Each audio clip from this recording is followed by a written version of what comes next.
And welcome back to TrikBrix. I'm Jamie, and today I'm pleased to continue our Wild West Retrospective series by presenting a set that I have vivid childhood memories of. 6761, the Bandit's Secret Hideout. This set was released in 1996, contains 250 pieces, and includes 5 minifigures. In the US, it retailed for $40. As I implied, I had this one as a kid, getting it for Christmas of '96, and at that point I thought it was absolutely huge. To be fair, it was definitely the largest set I'd ever owned up to that point, but it's funny how our perspectives change over the years. But one thing that hasn't changed is my love for this set. As the title would suggest, this is the Bandit's turf, and we get all 3 of them here. Flatfoot Thompson, Black Bart, and Dewey Cheatham, each one armed and dangerous. They're the same versions we've seen in all of the previous episodes, so if you'd like a more in-depth look at each one, feel free to check out the other videos in the Wild West Retrospective playlist. And whether or not they were expecting it, the bandits are getting some company. First up, we have the Lieutenant, who is identical to the one that came in the covered wagon, save for the fact that he gets a blue cowboy hat instead of the cavalry cap, which makes him look a little bit more important, I think. He gets a cutlass for defense, as well as this very cool chrome gold bugle. And he's riding in style on this beautiful white steed. The clips on the black saddle hold a rifle on one side, and a printed cavalry flag on the other. The lieutenant's backup comes in the form of this soldier. His faceprint is repurposed, first introduced in the classic Pirates theme, and his torso is very similar to the lieutenant's but features suspenders and a center row of buttons. He gets a blue cap, white bandana, and for defense, a cutlass. And he keeps up with his commanding officer on a black stallion, which also has a rifle clipped to the saddle. And there's one more horse included, but this one isn't intended for riding. The story seems to be that our 2 cavalrymen are just out for a leisurely supply run and accidentally stumble into the bandit's hideout while passing through. And this horse carries said supplies across its back. On one side we have a safe containing 2 gold coins, and opposite that is this large black box. If we remove the lid, we'll find a rifle stored inside. So let's see where everybody finds themselves. The hideout is clearly marked as an abandoned gold mine, and the whole thing is built on an exclusive 32x32 tan base plate, only available in this set, featuring a dirt road riddled with rocks and wagon wheel ruts. I can't help to think how awesome it would have been to have a straight road version of this, which would have been perfect for creating a Wild West Main Street. In this corner, we'll find a water barrel on a stand, complete with spigot, but strangely, there's no water inside.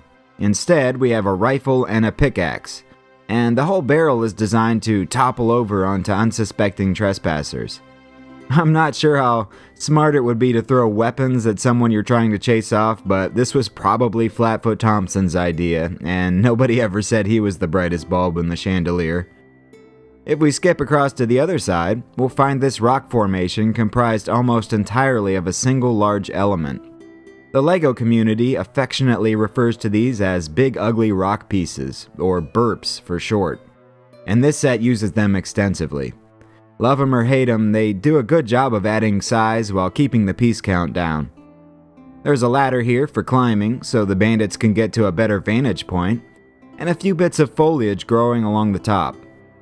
If we take a look at the backside, we'll find a very simple table with a single printed full house tile. And now let's turn to the actual hideout. Beginning at the left, we have a staircase, which can easily be removed to prevent unwanted cowboys from entering, and it leads up to this little shack, which is nicely integrated into the rocky hillside. There's a torch and opening door on the side, and the face features a blue window with light gray shutters. I love these because you're able to close them when the bandits don't want anyone to see inside. The roof is steeply slanted, which helps out with another booby trap waiting for passers-by. This stickered gold mine sign is hinged with a Technic pin, and a small barrel rests behind it. As soon as someone you don't like rides by, give the barrel a shove and it goes tumbling down to the ground. Next to the sign is this gray bird sitting on the peak, and next to that is something way more conspicuous than a booby-trap sign. 3 rifles on a 2-axis mount will certainly take care of anything that survived the falling barrel. This thing has excellent range of motion and can be pointed in just about any direction you wish.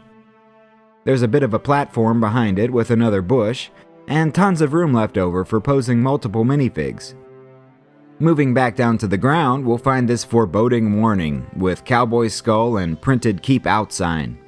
And it sits on this light gray 2x3 brick which can easily be removed to reveal a hidden gold stash containing 2 more coins.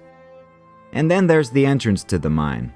It's hard to miss these tracks sticking out, and you probably noticed this string stretched across the road.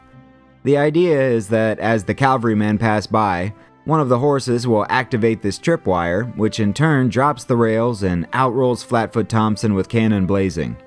This is another neat play feature that I always had a lot of fun with as a kid. This particular cannon is of the non-firing variety, which from my understanding came standard with this set in the US, but in other parts of the world a firing version was included. I'm in the process of replacing all of my cannons to firing types just out of personal preference, but I wanted to show you guys this one so you know what to look for. Say you're buying a set on eBay and you only have pictures to go by. One way to identify a non-shooter is to look for this crossed cannon insignia on the top of the barrel. Another version may be found in older sets, the transitional cannon. It's easy to spot with this black handle. Some folks probably don't care which version they end up with, but I always like to know what I'm getting beforehand. Other than a plant and some black slopes, that about does it for the exterior. Let's spin this around and see what's inside. Well, this shouldn't take too long. Basically, we've got some cannonballs down here and a yellow chair positioned by the window.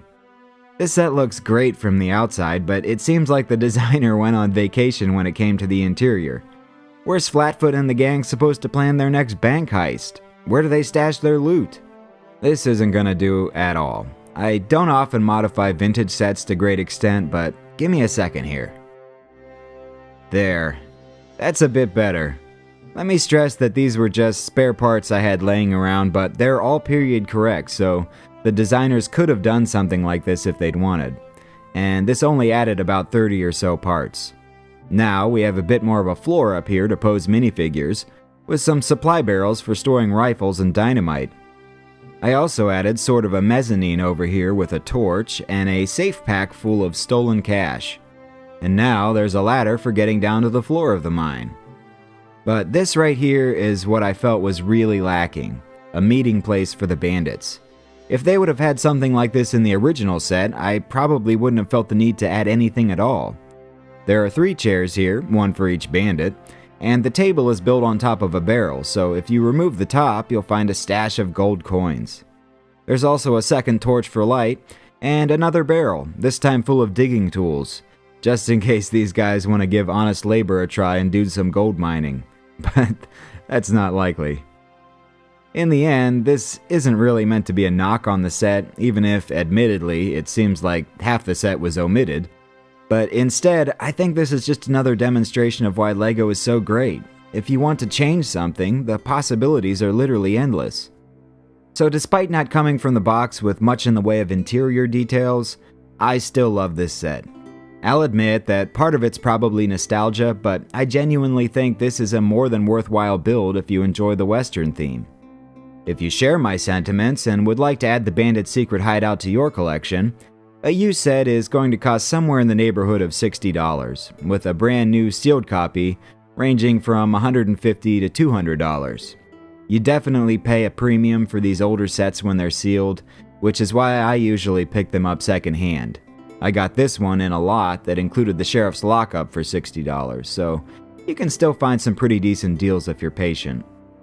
Interestingly, there was a very similar set released in 2013 with the Lone Ranger themed Silver Mine Shootout, an absolutely fantastic build. I'm not sure it was intended to be a straight up remake, but it definitely shares many characteristics and design cues with the Bandit Secret Hideout. But that's all I've got for you today. If you enjoyed this video, please consider giving it a thumbs up. And be sure to subscribe if you haven't already. Our next episode is going to be a bit of a departure from my standard format, so keep your eyes peeled for that. Until then, this has been Jamie for TrikBrix. Take care everybody, and play well!